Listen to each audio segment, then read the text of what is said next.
So, our first topic for this report is circumstances. So, ano nga ba yung circumstances? So, circumstances are the conditions prevailing within the environment in which the act was performed. This affect the performance of the act. Best example ng circumstances na ito ay ang place, time, people, physical condition of the place, and etc. So, itong circumstances kasi, hindi lang siya basic na pangyayari, but malaki yung influence na ibibigay niya sa isang kaganapan. So ngayon, pag-uusapan natin kung ano yung mga naka-line up sa circumstances. So number one na nakaka-influence sa circumstances is yung by who. Ito yung the agent of the act to whom the act is done, and we mean the people involved in the commission of the act. So, dito sa number 1 na to, sa by who, ito yung pinaka-focus ng circumstances. It might be a person. So, pangalawa, by where. Circumstances means not simply the place, but it asks what kind of place, the nature of the place. So, dito sa by where, ito naman yung kung ano yung nangyayari sa lugar, and hindi lang siya basically or simply na tumutukoy sa kung saan nangyari yung isang bagay. But also, doon sa mga nakaka-influence sa lugar na yon. So, number 3 is yung by which. Circumstances refers to the instrument or means that contributes to the commission of the act. So, dito sa by means na to, ito yung mga bagay na nagko-contribute sa mga pangyayari na nakaka-apekto sa isang result. So, number 4, in what condition? Circumstances means the manner of how the act was done. So, dito sa in what condition, it can be referred to kung paano mo gagawin yung isang bagay, as circumstances is all about pangyayari. Siyempre, sa pangyayari, merong mga unexpected na bagay, and dito sa what condition na to, ito yung parang nandito nakarely kung paano natin gagawin yung isang bagay. And number 5 is by when. Circumstances refers to time when the act is done. So by when, ito yung kung kailan nangyari, ayan. And by why. Circumstances is referred to the end of the agent. So, nandito na tayo sa number 6, and it tackles about kung saan nagre-refer yung circumstances o yung ending ng circumstances.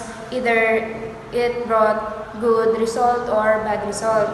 As hindi naman natin siya controllable o kontrolado. So, ang second topic natin ay ang moral principle from circumstances. So, number 1, an indifferent act becomes morally good or evil depending on the circumstances. So, here, pag-uusapan natin kung paano yung result ng circumstances na nakaka-apekto siya sa kung paano din natin i-view yung isang pangyayari. Like, kung morally good yung isang bagay, then it is good. Or evil depending on the circumstances. So, magbigay tayo ng example. Ang best example nito is yung nakabangga ka ng isang bata, and it will become morally good kung hindi mo tinakbuhan yung result ng actions mo, and it will become evil kung umalis ka sa lugar na yon and tinakbuhan mo na lang yung na-aksidente mo. So, number 2 naman, an act that is evil in itself can never be converted good by circumstances. So, dito sa number 2, naturally bad na siya at hindi na siya ma-convert into good pa ng circumstances. So, example dito is yung pagnanakaw. So, dahil sa hirap ng buhay, magnanakaw, ganon. So, it is considered agad as evil in itself kasi kahit na sa pangyayari na yon, hindi na siya ma-convert pa into good.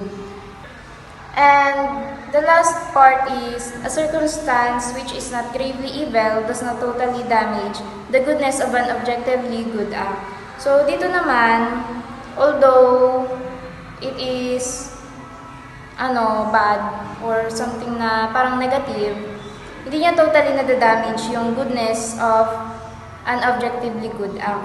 So, best example nito is yung, I think, pagbibigay natin ng opinion sa isang bagay. Like, although it may sound negative sa iba, pero hindi pa rin yun makakonsider as bad. Hindi niya pa rin din madadamage yung goodness of an objectively good act kasi truth naman yung sinabi mo, and ayun, it can change something na rin. And the topic that is assigned to me is about the norms of morality. And now we're going to talk about what is norm. Ano nga ba ang norm? Sinasabi dito, it is defined as a rule, standard, or measure.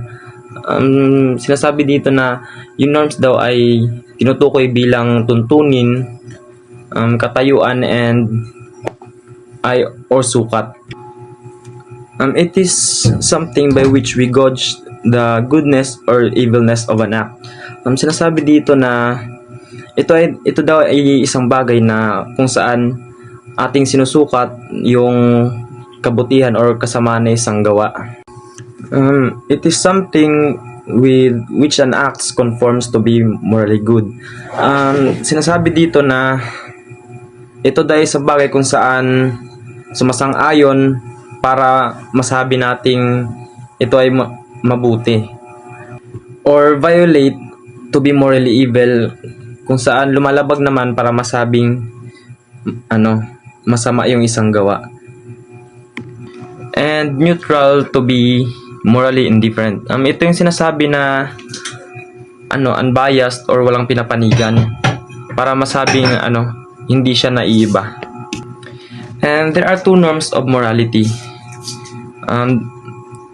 The first one is the eternal law of God, and the second one is the human reason. And ano nga ba ang the eternal law of God? And it is the ultimate norm of human acts. It is independent from any measure, hence called objectives. Ang sinasabi dito na yung the eternal law of God daw ay yung ultimate norm of human acts, kung saan hindi nito tayo kayang sukatin, kaya tinatawag natin itong objectives or yung layunin. And the second one is the human reason. It is the conscience of a person telling him internally of what is ought to be done. Yung human reason daw po, ito yung konsensya ng isang tao o ng person kung ay na nagsasabi sa kanya kung ano yung nararapat niyang gawin. And ngayon naman po is dadako tayo sa law. Ano nga ba ang law? Ayon kay Babor, law is a rule of action or a principle of conduct. And ayon naman kay Saint Thomas Aquinas, sinasabi niya na yung law po is an ordinance of reason promulgated for common good by one who is in charge of society. At sinasabi niya dito na yung law daw po ay is an ordinance of reason kung saan ipinahayag para sa kabutihang panlahat ng isang namamahala sa lipunan. And there are 6 categories of law. The first one is a law is an ordinance. That law is ordinance means that it is an order coming from a legitimate authority. Sinasabi dito na yung law daw is nagmula siya sa may kinauukulan o sa mas mataas na pwesto. And as an order, it is binding upon the subjects to obey. A law is not a request but a command. So yun, sinasabi na yung law daw po is hindi siya hiningi or ni-request, pero subalit ito ay iniutos. And the number 2 is a law is an ordinance of reason. Sinasabi dito na a law is not a product of the whims of the lawmakers but the result of intellectual and rational study. As a product of reason, the law saw to it of the following qualities are present. And ito po yung tinutukoy niya, yung yung anim. Number 1, a law must be just. Sinasabi niya po na yung law daw po is dapat makatarungan. And the number 2 is a law must be honest. And sinasabi niya naman dito na yung law daw po is dapat tapat. At yung pangatlo naman po is it is possible to be fulfilled. So yung law daw po is dapat dapat matupad or dapat na tinutupad. At yung pang-apat naman po is it is useful as a guide to attain a goal. Sinasabi po dito na yung law daw po is karapat-dapat na maging gabay upang makamit na isang tao ang kanyang goal. And yung pang-5 po, it is must be relatively permanent. So, syempre, kailangan natin ng batas na hindi nagbabago-bago, yung dapat permanente lang. And the last one is it is must be promulgated. Syempre, kailangan natin yung batas, kailangan ipahayag sa mga tao para malaman rin ng tao kung ano nga ba yung batas na yon at kung para saan ba yon. What is law o ano nga ba ang batas? Ang batas ay isang tuntunin ng pagkilos o isang prinsipyo ng pag-uugali. Ayon kay Tomas Aquinas, ang batas ay isang ordinansa ng katwiran. Ayon sa ordinansa ng batas ay isang kautusan na nagmula sa ating pamahalaan o ating gobyerno. Mga katangian ng batas na naroroon. Ang batas ay makatarungan. Ang batas ay dapat karapat-dapat, posibleng matupad, dapat ay may kapakipakinabang at may isang layunin. Ang batas ay dapat ipahayag. Kailangan ipahayag ang batas. Ang batas ay dapat hindi itinatago at dapat ipahayag sa publiko upang maraming makaalam at kung para saan ang batas. Ang batas ay dapat ipahayag ng isang may pananagutan sa lipunan. Halimbawa, ang ating Pangulo o Presidente or ang ating Senado or ang Kongreso. Classification ng batas. Una, batas na walang hanggan. Ang batas na ito ay natural na kaayusan ng isang mga bagay. Pangalawa, ang likas na batas. Umiiwas sa masama. Hindi ito nakukuha at bahagi na ng tao ito. Other classification of law. Number 1, define law. These law are uttered God such as 10 commandments. Pangalawa, human law. These are the law uttered by the church or the state or by other institution. Human law are indicated by the church are called ecclesiastical law. Those made by state are called civil law. Both law govern one and the same people. Number 3, temporal law. This refers to all laws made by man, whether it's indicated by the church or by the state, or by the other legitimate institution. These laws are generally subject to time and place. They are not absolute or permanent. Number 4, eternal law. Our earlier statement, eternal law, God's plan and providence for the universe. Ang halimbawa po ng defined law, ang banal na batas ay tumutukoy sa isang hanay ng mga prinsipyo o tuntunin ng paniniwalaang idinidikta ng isang mas mataas na kapangyarihan tulad ng isang Diyos. Ang mga batas na ito ay karaniwang itinuturing na ganap at pangkalahatan na namamahala sa moral, ethical at espiritual na mga aspeto ng buhay. Maaring kabilang sa mga halimbawa ng banal na batas ang 10 utos sa Kristyanismo. Ang halimbawa naman ng human law, kasama sa batas ng mga tao ang lahat ng batas na nilikha ng mga lipunan upang pamahalaan ang pag-uugali ng tao sa loob ng isang particular na hostel.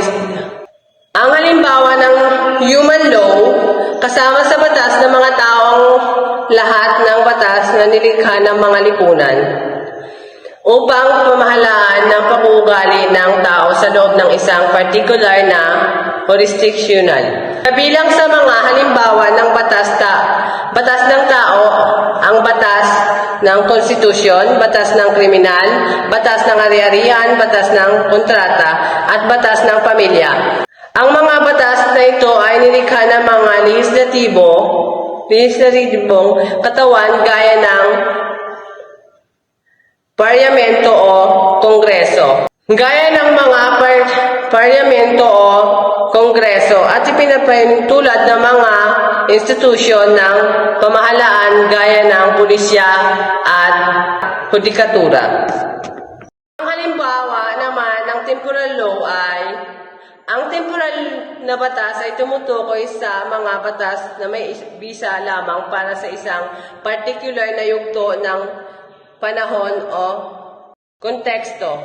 Ang isang halimbawa ng temporal na batas ay maaaring isang batas na pansamantalang pinagtibay upang tukunan ang isang particular na issue o sitwasyon. Halimbawa, ang isang batas na ipinasa sa panahon ng isang sakuna na nagpapataw ng mga paghihigpit sa pagpresyo ng mga maaaring produkto para sa isang limitadong panahon upang iwasan ang pagtaas ng presyo ay ituring na isang temporal na batas. Ang mga batas na ito ay hindi permanente at nilayon upang matugunan ang mga agarang alalahanin o mga pangyayari. Provisions. Number 1, natural laws. These are laws not inquire, directing creatures towards their perspectives and properly and in accordance with their respective nature. Positive laws. These are man-made laws such as those enacted by churches and states. Authorized, dito na si Pope, bishops, presidents, senator, congressmen, and constitutional convention delegates. Other classification laws by prescriptions. By prescriptions, affirmative law. This is a kind of law which is binding in nature, but not necessary at every moment. However, as example is the law, honor the father and honor the mother, go to on something and holidays of obligations. Notanda 4 law.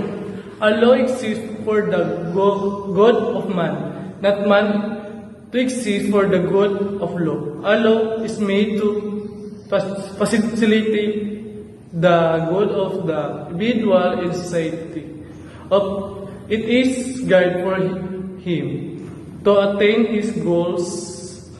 A law definitely means not in for in own mistake. 2. A good law, a prophet not prostitution. 3. What is legal is not necessarily moral. Thus, abortion can be legalized, but it will remain to the immoral murder. 4. An act may be illegal, but it can be morally good. Religion, faith, practice, in China illegal but morally good. Love cannot be equated to law, for law is only servant of love. Do things not because of law, but do things because of love. A genuine law is moral good. Ang tanda for law daw ay isang tala o isang mga dokumento na kung saan nagsaad ng mga mahalagang information about sa isang tao na makagawa ng kasalanan. Consent. What is consent?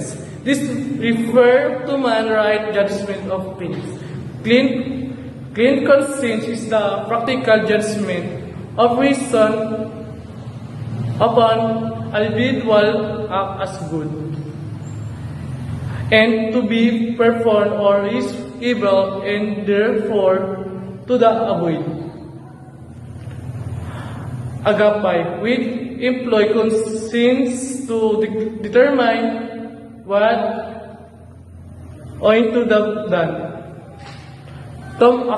Thomas Aquinas, conscience in the mind of man passing moral judgment.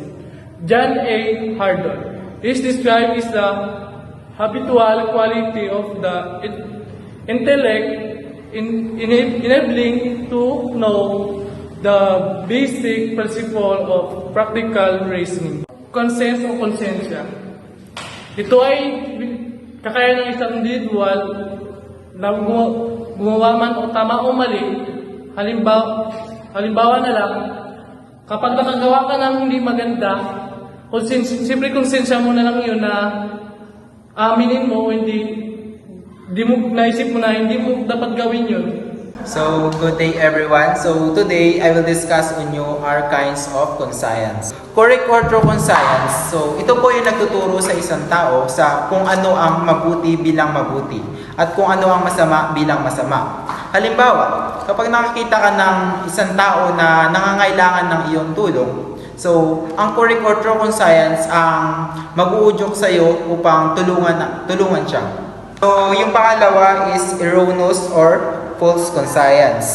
So, ang erroneous conscience, so ito po yung pagkakamali sa pag-unawa sa kung ano ang mabuti at masama. Kaya minsan, marami ang nagkakamali sa pagdesisyon. So, halimbawa, kapag ang isang tao ay naniniwala na ang pagnanakaw ay mabuti, ito ay isang halimbawa na erroneous or false conscience. So, yung pangatlo is scrupulous conscience.